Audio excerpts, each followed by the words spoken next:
یہ اموال باطنی ہے، ان کی زکوٰۃ اسلامی ریاست نظام خلافت زبردستی نہیں لیتی، ورنہ تو گھر گھر جا کے جامع تلاشی کرنی پڑے گی، ٹرنک کھولنے ہوں گے، تکیے ادھیڑ کر دیکھنے ہوں گے کہیں کچھ رکھا ہوا تو نہیں ہے۔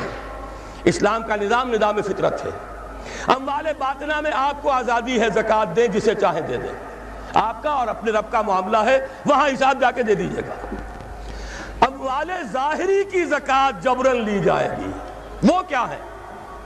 یہ مال ہے جو دکانوں میں ہے، اموال تجارت۔ یہ فیکٹریاں ہیں جن میں فنشڈ پروڈکٹ بھی ہے، خام مال بھی ہے۔ یہ بھیڑ بکریوں کے گلے ہیں، ہزار ہزار بھیڑیں اور ہزار ہزار بکریاں، اونٹوں کی قطاریں، یہ ہے جو ظاہر مال ہے، سامنے ہے، کہاں چھپا کر لے جائیں گے؟ گودام بھی ہے تو وہ گھر تو نہیں ہے، گودام کی تلاشی ہو سکتی ہے، دکان کا حساب لگایا جا سکتا ہے۔ فیکٹری کے اندر اس کی زمین، اس کی مشین، اس کے ٹولز ایگزمپٹ، اس پر زکوٰۃ نہیں ہے۔ لیکن جو بھی مال ہے اس میں، وہ دو شکلوں میں ہوگا، یا خام مال ہے، کپڑا بنانے کا کارخانہ ہے تو دھاگا پڑا ہے اتنے کروڑ کا، تیار کپڑا ہے اتنے کروڑ کا، اس کا 2.5% دے دیجئے۔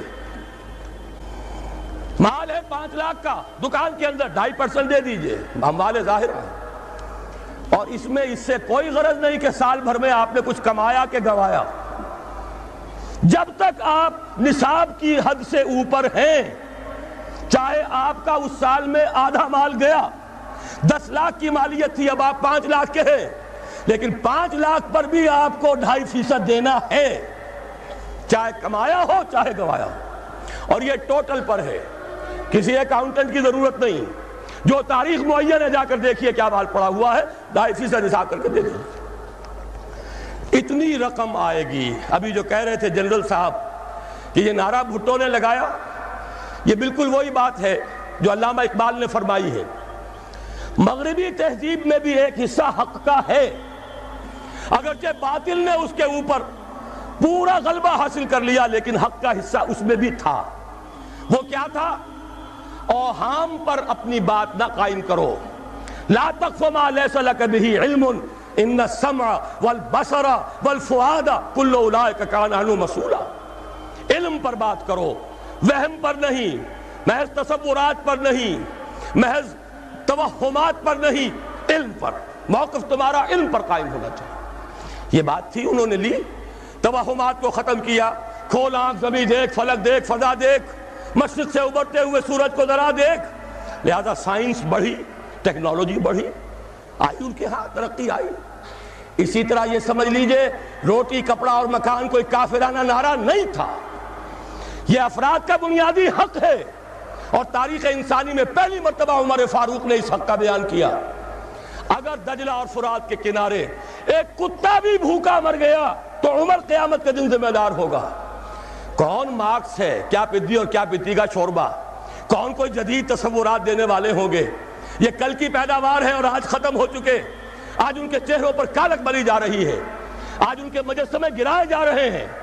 عمر فاروق کا فرمان، یہ محمد کے غلام اور ایک ادنا تربیت یافتہ سپاہی کا فرمان ہے، یہ تا قیام قیامت قائم رہے گا۔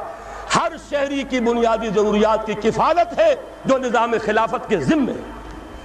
اور اس میں تو جیسا کہ میں نے عرض کیا، اس میں تو حضرت عمر نے مسلمان نہیں کہا،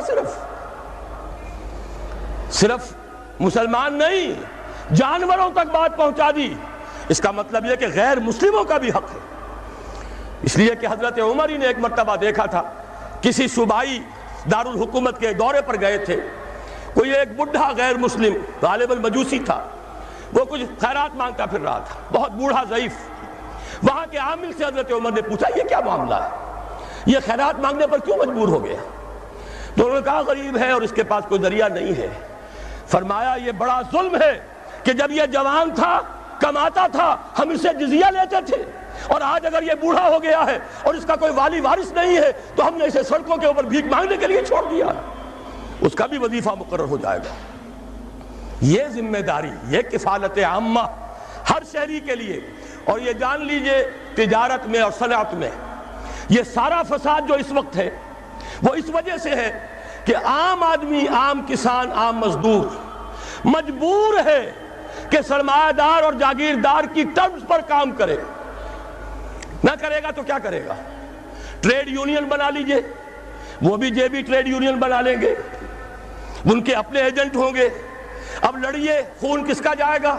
مزدور ایک دوسرے سے ٹکرائیں گے، کچھ حاصل نہیں۔ اسلام نے کیا نظام دیا ہے؟ آپ غریب کو ضمانت دے دیجئے، اگر تمہیں صحیح ویج نہیں مل رہی، تمہیں صحیح مبادلہ نہیں مل رہا اپنی محنت کا، مت کام کرو، تمہیں بھوکا نہیں مرنے دیا جائے گا، تمہاری بنیادی ضروریات کی کفالت ریاست کرے گی۔ اب ہوئی برابر کی چوٹ۔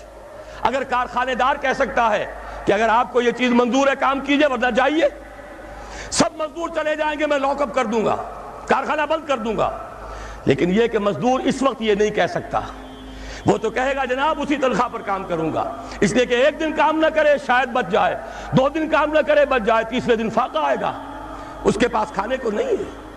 لیکن اگر معلوم ہو میری ریاست خلافت اللہ فی الارض، وہ ضامن ہے، وہ رب العالمین ہے، اور اسی کی رب العالمینی کا یہ مظہر ہے نظام خلافت، رحمت للعالمینی کا سب سے بڑا مظہر محمد رسول اللہ کی یہ نظام خلافت، یہ ضامن ہے، یہ مجھے بھوکا نہیں مرنے دے گا، یہ میرے بچوں کے لیے کوئی نہ کوئی چھت ضرور فراہم کرے گا، تو پھر اس کے پاس بھی بارگیننگ پاور ہے، وہ بھی قدم جما کر بات کرے گا کہ جناب یہ ویج دیتے ہیں تو کام کروں گا ورنہ نہیں کروں گا۔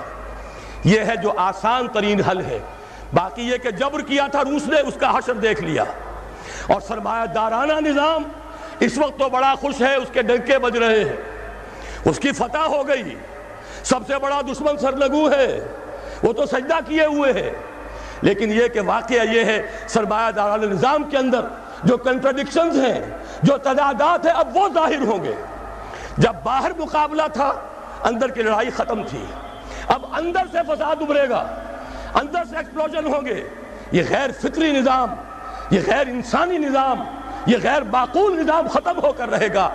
کاش کہ اس کی جگہ صحیح، معتدل، متوازن، عادلانہ نظام خلافت، اس کا کوئی نمونہ ہم دنیا کے سامنے پیش کر دیں۔ اس وقت پوری دنیا کی طرف ہماری ذمہ داری ہے، ساری نوع انسانی کے ہم مقروض ہیں کہ ہمارے پاس ہدایت ہے، لیکن ہم اس پر خزانے کا سانپ بن کر بیٹھے ہوئے ہیں، نہ خود عمل کرتے ہیں نہ دوسروں کے سامنے نمونہ پیش کرتے ہیں۔